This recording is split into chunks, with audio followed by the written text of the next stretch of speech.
The doors of the Reaper headquarters exploded open. Aurora was first through them. No hesitation, no discussion, no vote. The moment she'd seen the broadcast, she was already moving. The others weren't far behind. Pines, Ellie, Plum, all fully armed, all sprinting. The city rushed around them in a blur of lights and towering structures as they moved through Nero Vega's transportation system. The live broadcast remained active on Aurora's wrist display. The woman was still running, still alive, barely. "District?" Pines asked. Aurora checked the feed. Industrial 27. Pines cursed. What? Darius picked that location on purpose. The old Reaper's expression darkened. Limited exits, plenty of dead zones, easy place to hunt someone. The feed showed the woman stumbling, falling, getting back up, running again, behind her, always behind her. Darius, walking. Not running, walking, like he already knew how this ended. Aurora hated him, more with every second. Industrial 27 looked abandoned. Massive, rusting structures towered above empty roads. Old factories, storage yards, cargo rails, metal skeletons left behind from previous Eclipse expansions. The district was mostly used now for challenges, ambushes, murders, the usual Eclipse activities. Aurora spotted them immediately. The woman burst around one corner. Darius emerged behind her. The gap between them was closing, fast. The woman looked over her shoulder, saw him, panicked, made a mistake. She tripped, hit the ground hard. Darius stopped. For the first time since entering the district, he actually smiled.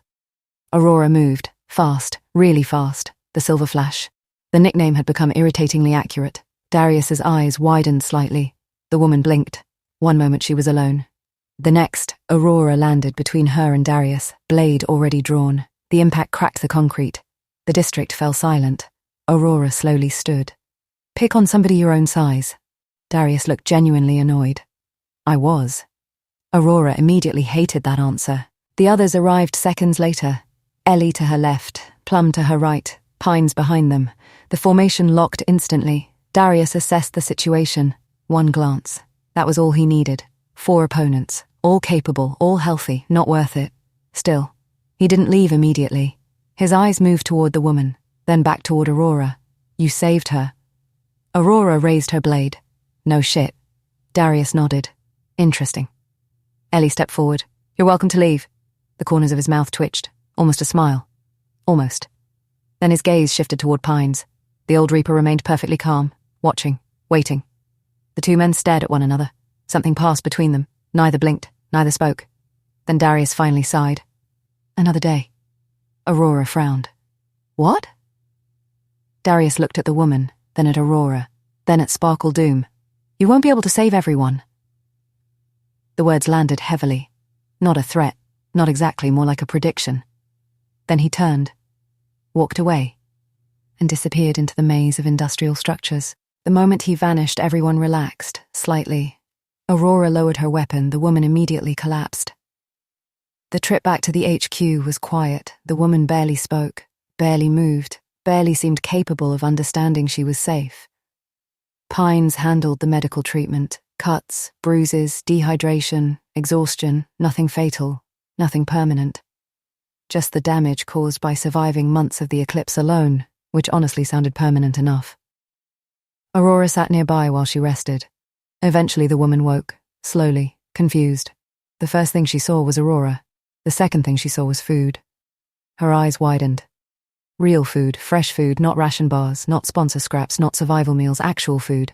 The woman looked like she might cry. Aurora gently pushed the plate closer. "It's okay." The woman hesitated, then immediately started eating. Nobody judged her, nobody rushed her, nobody questioned her. The room remained quiet, comfortable, safe. Eventually she finished, then looked around. The luxury penthouse, the enormous windows, the city, the people who had saved her. Her eyes settled on Aurora. "Why?" Aurora blinked. "Why what? Why save me?" The room became quiet.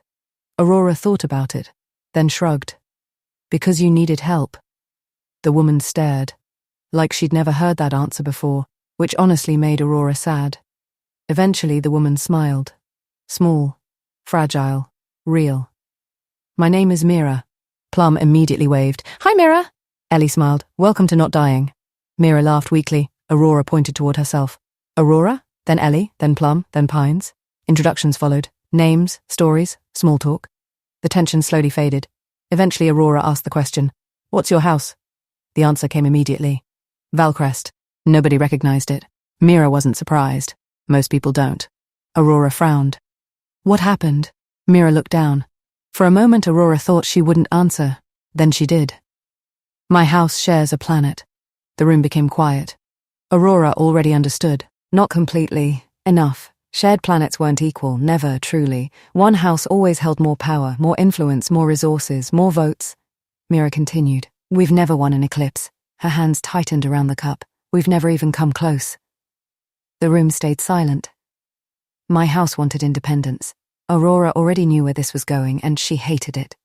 Mira laughed, a humorless sound. We didn't have a champion, no warriors, no heroes, no volunteers. The pieces clicked together. Aurora's chest tightened. Mira looked away. "So they picked me." The words hit harder than any dramatic speech could. Ellie frowned. "They forced you?" Mira nodded, politely, which somehow sounded worse. Aurora looked sick. Mira continued. "They told me it was my duty, my responsibility, my honor." She laughed again, still without humor. "I didn't want to come." Nobody spoke. Mira stared out the window. "I hate fighting." Aurora's heart broke a little. Mira looked down at her hands. "I have 0 kills." Pines raised an eyebrow. "0."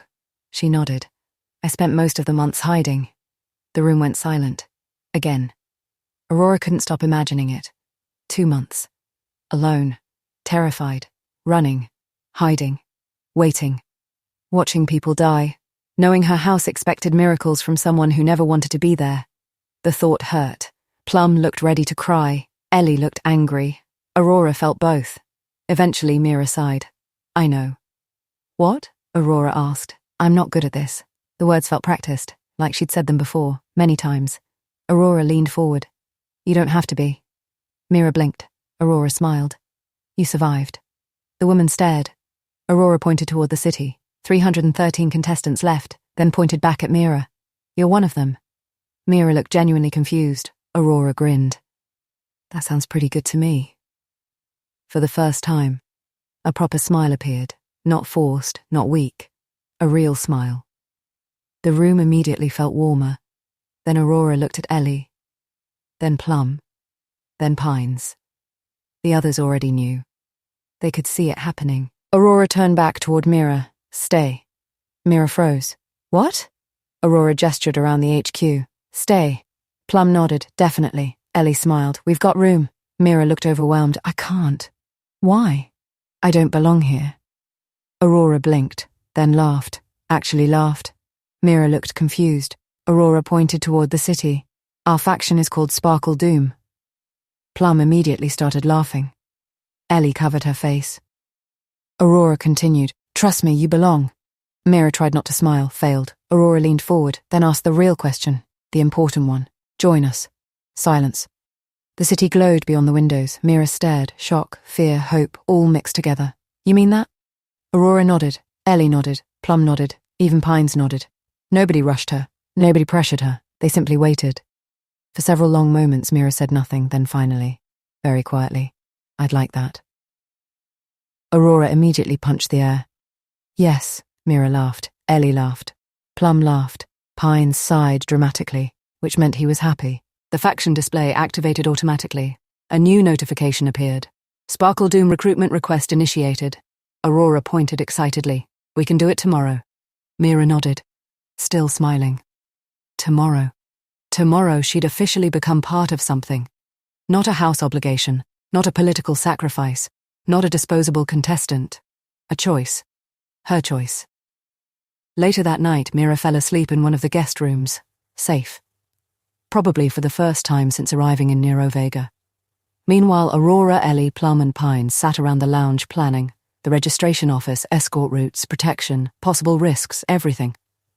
Aurora eventually leaned back, smiling. 5 members. Plum grinned. "Getting big." Ellie laughed. "Don't let it go to your head." Pines looked toward Mira's room, then toward the girls. For a moment, he didn't see contestants, or fighters, or future rulers. He saw something else. Something that reminded him of another faction. A long time ago, back when 5 idiots had changed a galaxy, A small smile crossed his face. Sparkle Doom was growing, not through fear, not through power, not through money, through kindness. And somehow, that made them more dangerous than most factions in the Eclipse. Outside the windows, the scoreboard still glowed. 313 contestants remained. The 12th Eclipse continued, and for the first time since arriving in Nero Vega, Miravail wasn't facing it alone.